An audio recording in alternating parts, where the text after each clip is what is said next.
It is 6:47 in the morning, Gulf Standard Time. The USS Abraham Lincoln Carrier Strike Group is positioning itself at the eastern entrance of the Strait of Hormuz. Overhead, FA-18 Super Hornets conduct low-altitude passes. Below the surface, Navy SEALs are defusing Iranian mines in complete darkness. On the bridge of the Lincoln, the order has just been given. Operation Open Passage is now live. The United States is not asking Iran for permission. It is not waiting for diplomatic breakthrough. It is physically retaking control of the world's most important oil choke point, and Iran is losing its grip. This is not coming tomorrow. This is happening right now. And what you are about to hear will show you exactly why this single military operation could break Iran's economic stranglehold on global energy, force Tehran into total capitulation, expose the collapse of IRGC naval power, and either end this crisis within days or trigger the most dangerous military confrontation in the Persian Gulf in a generation. Subscribe to Public Lens right now and enable notifications because this operation is unfolding in real time, intelligence is updating by the hour, and you do not want to be the last person to understand what is actually happening while everyone else is still reading yesterday's headlines. Hit that subscribe button immediately. Let us start with exactly what the Pentagon announced less than 1 hour ago and what it means on the water right this minute. At 4:15 a.m. Eastern Time, U.S. Central Command released a brief but extraordinary statement. CENTCOM confirmed that American naval and special operations forces have commenced active clearing operations throughout the Strait of Hormuz to restore freedom of navigation for international maritime traffic. The statement was direct. U.S. forces are removing Iranian naval mines, escorting commercial vessels through previously contested waters, and establishing continuous air and surface presence in coordination with regional allies, including the United Kingdom, France, and regional Gulf partners. According to the official CENTCOM release, the operation objectives are threefold. 1. Clear all Iranian mines and obstacles from designated shipping lanes. 2. Provide armed escort for civilian tankers and cargo vessels requesting safe passage. 3. Establish a persistent security corridor ensuring the strait remains open to all nations regardless of Iranian objections. Now, here is what makes this fundamentally different from the blockade announced just days ago. The blockade was defensive. It stopped ships from reaching Iran. This is offensive. The United States is now actively pushing Iranian forces back, dismantling their infrastructure and reclaiming operational control of waters that Iran has treated as its own territory for the past 6 weeks. The timing is not coincidental. This comes exactly 72 hours after the Islamabad talks collapsed without agreement. It comes 48 hours after Iran's supreme leader, Ayatollah Khamenei, publicly rejected American demands to dismantle nuclear facilities. And it comes 24 hours after IRGC commanders announced they would consider any U.S. naval presence inside the strait an act of war.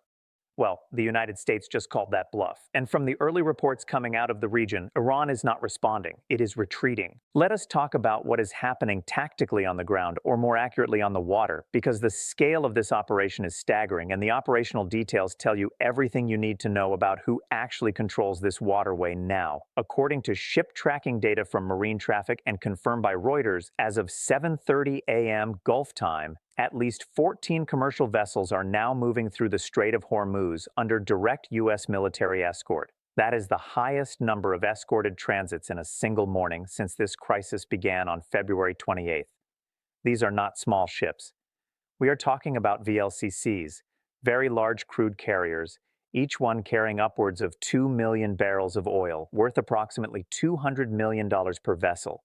The U.S. Navy assets involved in this operation, according to sources cited by the Wall Street Journal, include the USS Abraham Lincoln Carrier Strike Group, which consists of the carrier itself, at least 4 Arleigh Burke-class guided missile destroyers, 1 Ticonderoga-class cruiser, and a fast attack submarine operating submerged in the area. Additionally, the USS Bataan Amphibious Ready Group, which includes Marine Corps helicopter assets and mine countermeasure units, is actively involved in the clearing operations. On top of that, according to NBC News, citing Pentagon officials, U.S. Special Operations Forces, likely a combination of Navy SEALs and explosive ordnance disposal teams, have been operating underwater for the past 36 hours, systematically locating and neutralizing Iranian naval mines. These are not the crude World War II-era contact mines. These are modern influence mines, designed to detonate based on a ship's magnetic signature or acoustic profile. Clearing them requires extraordinarily dangerous precision work, and the teams doing it are among the best trained forces on the planet. And here is the detail that should tell you everything about the strategic shift that just occurred. According to CNN, citing a U.S. defense official, American forces have already removed or destroyed more than 60 Iranian mines in the past 24 hours alone. 60 mines. That is not a defensive posture. That is an offensive demining campaign, and it signals that the United States is not planning to leave. Now, let us zoom out and understand why the Strait of Hormuz matters so profoundly. Because if you do not grasp the geography and the economics, you cannot fully appreciate the stakes of what is unfolding right now. The Strait of Hormuz is a 21-mile wide channel that connects the Persian Gulf to the Gulf of Oman and then to the Arabian Sea. It sits between Iran to the north and Oman and the United Arab Emirates to the south. And through this narrow passage flows approximately 21 million barrels of oil every single day under normal conditions. That represents roughly 21% of global petroleum consumption. Break that down by destination. Approximately 76% of the oil moving through Hormuz goes to Asian markets, China, India, Japan, South Korea. Another 11% heads to Europe via the Suez Canal and the Mediterranean. The remaining 13% is distributed to other global markets, including East Africa and South America. When Iran closed the strait 6 weeks ago, all of that stopped. Oil prices, which had been sitting comfortably around $72 per barrel, spiked to over $105 per barrel within days. Global supply chains froze. Asian factories began rationing energy. European governments faced the prospect of rolling blackouts. And the United States, despite being energy independent, saw gasoline prices jump by over 35% because oil is a global commodity and prices are set by global supply and demand, not domestic production alone. So when the United States announces it is physically reopening the strait, it is not just making a military move, it is making an economic intervention that will directly impact inflation, supply chains, and energy costs for literally billions of people. This is why markets are already reacting. According to live trading data reported by Bloomberg as of 9 a.m. London time, Brent crude oil prices dropped by 6.8% in the first 90 minutes of trading following the CENTCOM announcement. That is the steepest single-session decline since the Iran crisis began. West Texas Intermediate, the U.S. benchmark, fell by 7.2% in the same window.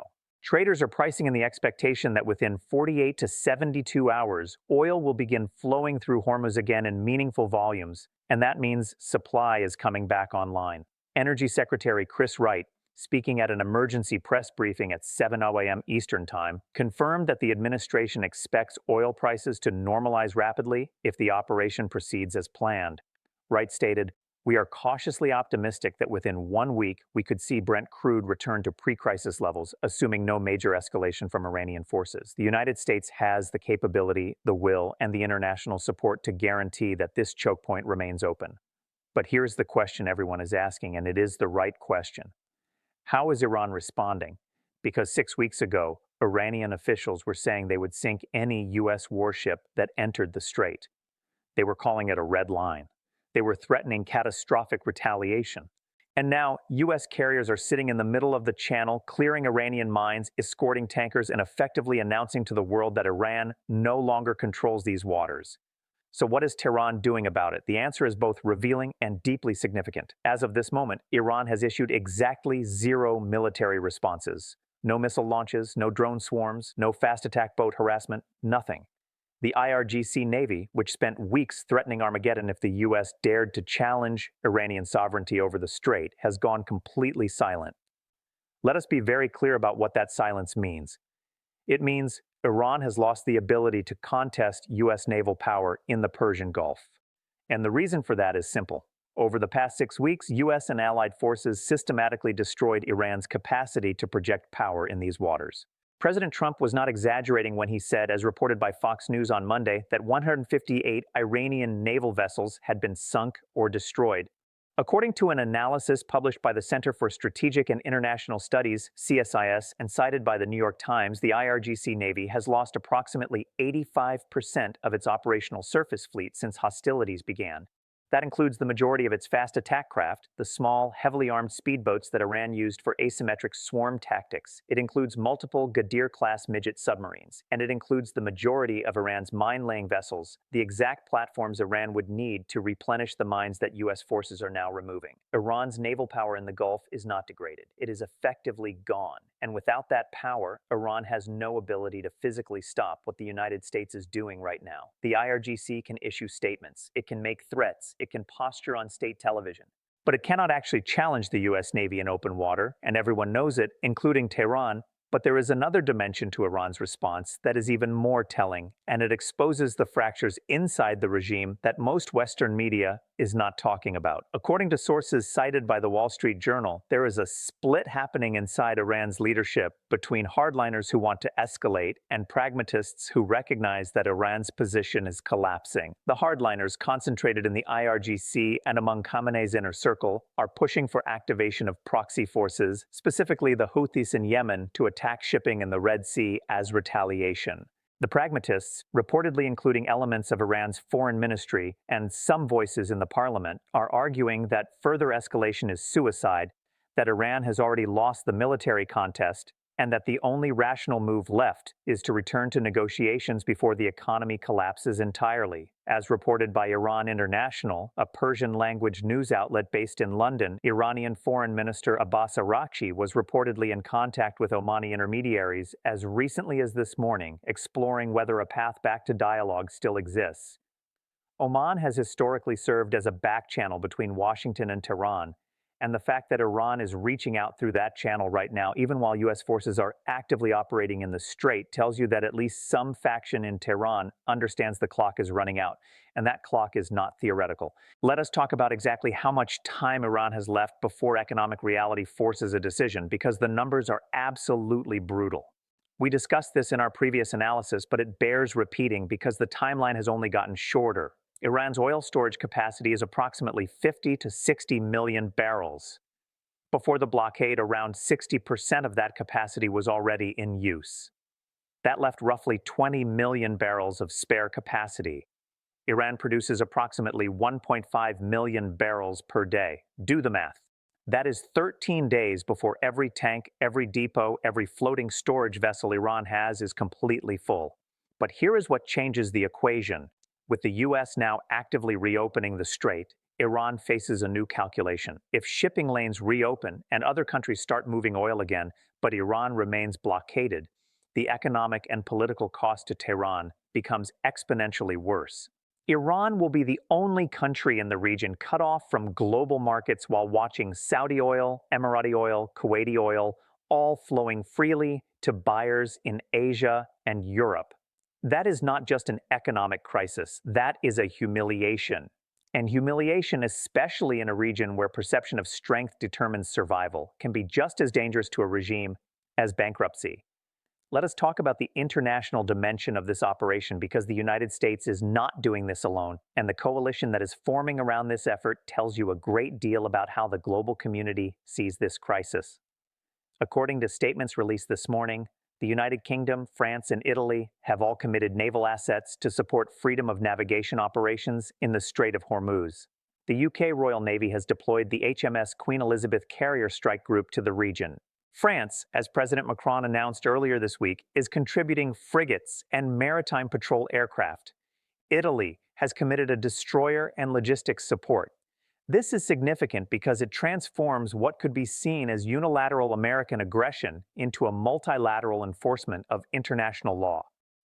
The Strait of Hormuz is, under the United Nations Convention on the Law of the Sea, an international strait. That means all nations have the right of transit passage, and no single country, not even a coastal state like Iran, can unilaterally close it during peacetime. Iran's closure of the strait, its mining of international waters, and its imposition of transit tolls on foreign vessels were all violations of international maritime law.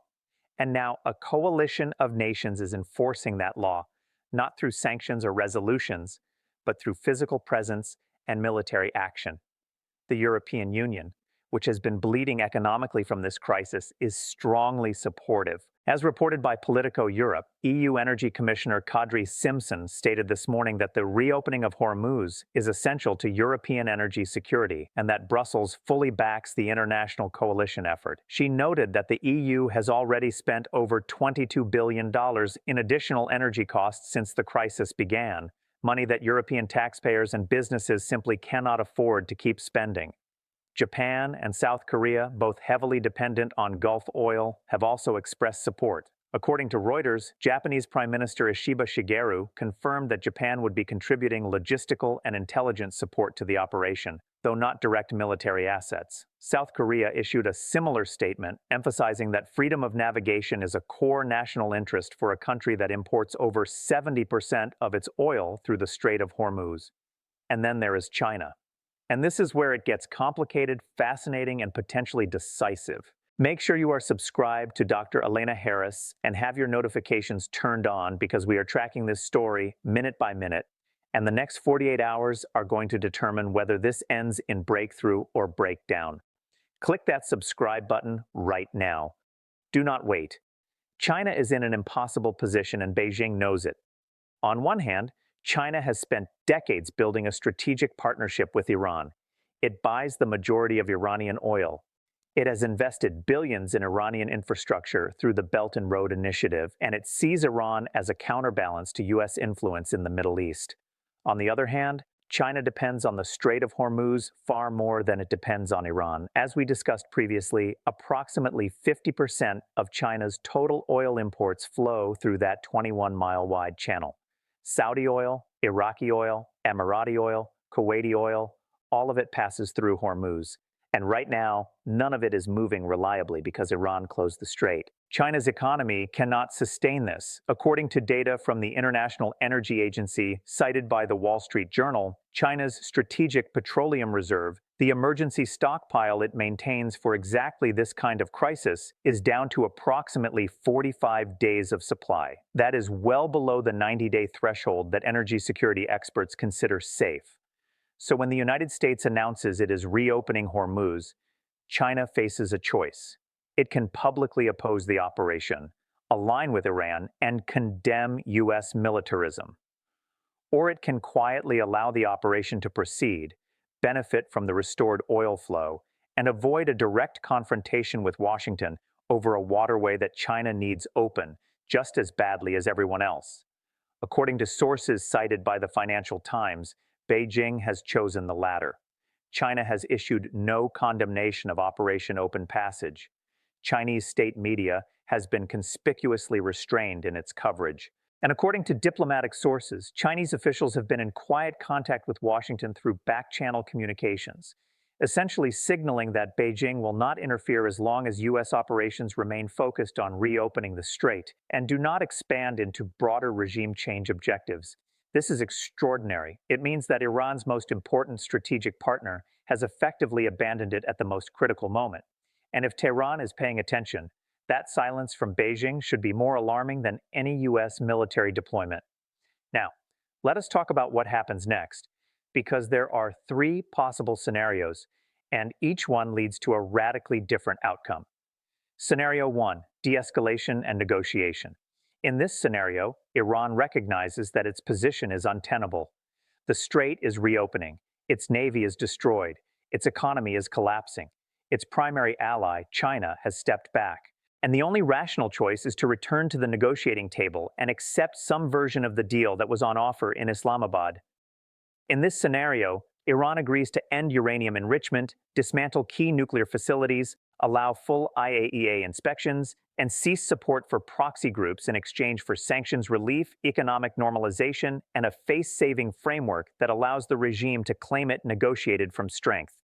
The U.S. lifts the blockade, oil flows, prices drop, and the crisis ends without further military confrontation. Probability of this scenario, according to analysts at the Carnegie Endowment for International Peace, cited by Politico, approximately 40 to 50%. It is the most rational outcome, but rational decisions and authoritarian regimes under pressure do not always align. Scenario 2, proxy escalation. In this scenario, Iran cannot strike back directly in the Gulf because it lacks the naval capacity, but it can activate its proxy network. The Houthis in Yemen launch a renewed campaign of drone and missile strikes against shipping in the Red Sea and the Bab el-Mandeb Strait. Hezbollah in Lebanon conducts attacks against Israeli targets or U.S. assets in the region. Shia militias in Iraq escalate attacks on U.S. bases. Scenario 3, regime miscalculation and direct confrontation. This is the nightmare scenario. In this case, hardliners in Tehran convince themselves that they must respond with force to preserve credibility. Iran attempts a missile strike on U.S. naval assets, launches a suicide drone attack, or conducts some other form of direct military action. The U.S. responds with overwhelming force. Iranian military and infrastructure targets across the country are struck. The IRGC command structure is decapitated, and the conflict spirals into full-scale war. Probability of this scenario? Most analysts place it at 10 to 15%, low, but not zero. And the consequences would be catastrophic, not just for Iran and the United States, but for the entire region and the global economy. The scenario that actually unfolds will depend on decisions being made right now inside Tehran, inside the IRGC command centers, and inside whatever room Supreme Leader Khamenei is sitting in at this moment. Here's what we know about the intelligence picture. And this is where it gets truly fascinating because it reveals just how fragile Iran's decision-making process actually is. According to reporting by ABC News, U.S. intelligence agencies have been conducting intensive monitoring of Iranian leadership communications over the past 72 hours. What they are seeing, according to sources familiar with the intelligence, is chaos. There is no unified command. There is no clear decision-making structure. Different factions are arguing with each other. The IRGC is reportedly furious that the Supreme Leader has not authorized a military response. Elements of the Foreign Ministry are arguing for immediate negotiations. And Khamenei himself appears to be paralyzed, unable or unwilling to choose a path forward. This is a regime that is fracturing under pressure. And that fracturing creates both opportunity and danger. Opportunity because a fractured regime may be more willing to negotiate if pragmatists can gain the upper hand. Danger because a fractured regime may make irrational decisions, lash out unpredictably, or lose control of rogue elements within its own military structure. One detail that intelligence analysts are watching very closely, according to CNN, is the status of Qasem Soleimani's successor, IRGC Quds Force Commander Esmail Qaani. Qaani has not appeared publicly in over a week. There are unconfirmed reports cited by Iran International that he may have been sidelined or even placed under house arrest following the collapse of the Islamabad talks. If that is true, it would represent a significant internal purge and a sign that the regime is eating itself from the inside. Let us talk about what this means for energy markets, because the economic consequences of the next 48 hours will be felt by every single person watching this video, whether you are in Ohio or Oman. If Operation Open Passage succeeds and tankers begin moving through Hormuz again at scale, oil prices will drop rapidly. How rapidly? According to energy market analysts at Goldman Sachs, cited by CNBC, Brent crude could fall from its current level of around $98 per barrel back down to the $75 to $80 range within 2 weeks, assuming no major disruptions. For Europe, the impact is even more significant. Natural gas prices, which spiked in sympathy with oil due to energy market contagion, would also stabilize. According to EU energy officials cited by Reuters, a sustained reopening of Hormuz could reduce European energy costs by as much as 20% within 1 month, saving European consumers and businesses billions of euros. For Asia, and particularly for China, India, Japan, and South Korea, the reopening represents the difference between manageable economic slowdown and potential crisis. These economies are heavily industrial, and industrial production requires energy. No energy, no production. No production, no economic growth. It is that simple. But here is the risk. If Iran escalates, if proxies attack shipping in the Red Sea, if the conflict expands, then none of those positive economic outcomes materialize. Instead, we get prolonged uncertainty, continued supply disruptions, and possibly even higher prices if insurance costs for tankers spike due to expanded conflict zones. Energy market traders are not betting on outcomes right now. They are pricing in volatility. And volatility means risk, and risk means cost. Now let us talk about the legal and strategic precedent that this operation is setting, because what the United States is doing right now will be studied debated, and referenced for decades. According to Professor Todd Huntley, the retired Navy captain and director of Georgetown University's National Security Law Program, whom we cited previously, Operation Open Passage exists in a legally gray zone. On one hand, the United States and its coalition partners have a legitimate claim under international law. The Strait of Hormuz is an international waterway. Iran violated the right of transit passage, and under customary international law, nations have the right to use proportional force to protect freedom of navigation. On the other hand, the United States is conducting military operations in waters that are partially within Iran's territorial sea without Iranian consent. That technically constitutes a violation of sovereignty under the UN Charter unless you argue, as the US is arguing, that Iran's prior unlawful closure of the strait forfeits its right to object. It is a complex legal question, and different international law scholars are going to come to different conclusions. But here is the practical reality. The United States has the military power to enforce its interpretation, and Iran does not have the power to stop it. In international relations, that is often the only precedent that actually matters. What this operation demonstrates, above all else, is that the United States retains the ability and the will to project power globally in defense of core economic interests. That message is being received not just in Tehran, but in Beijing, in Moscow, in Pyongyang, and in every other capital where leaders have spent the past several years questioning whether American power is in decline. The answer, at least as of this morning, is that American naval dominance remains unmatched, and when the United States decides to enforce freedom of navigation, there is no force on Earth capable of stopping it. Let us bring all of these threads together, because the picture they form is one of a turning point, a moment where years of escalation and miscalculation have reached a decisive inflection. Iran closed the Strait of Hormuz, believing it had leverage, and it believed that China and Russia would provide enough diplomatic and economic support to withstand Western pressure. Every single one of those assumptions has now been proven false. The U.S. military systematically dismantled Iran's naval capabilities. The blockade cut off Iran's economy. China stepped back, Russia remained silent, and now American forces are physically retaking control of the waterway that Iran tried to hold hostage. Iran is not losing its grip on Hormuz. Iran has already lost it. What we are witnessing now is not a battle for control. It is the aftermath. The question is no longer whether Iran can keep the strait closed. The question is whether Iran will accept reality and negotiate, or whether the regime will lash out in desperation and make a catastrophic situation even worse. The next 72 hours will answer that question. And based on everything we have seen, everything we have analyzed, every data point, every intelligence assessment, every market signal, the answer is coming soon.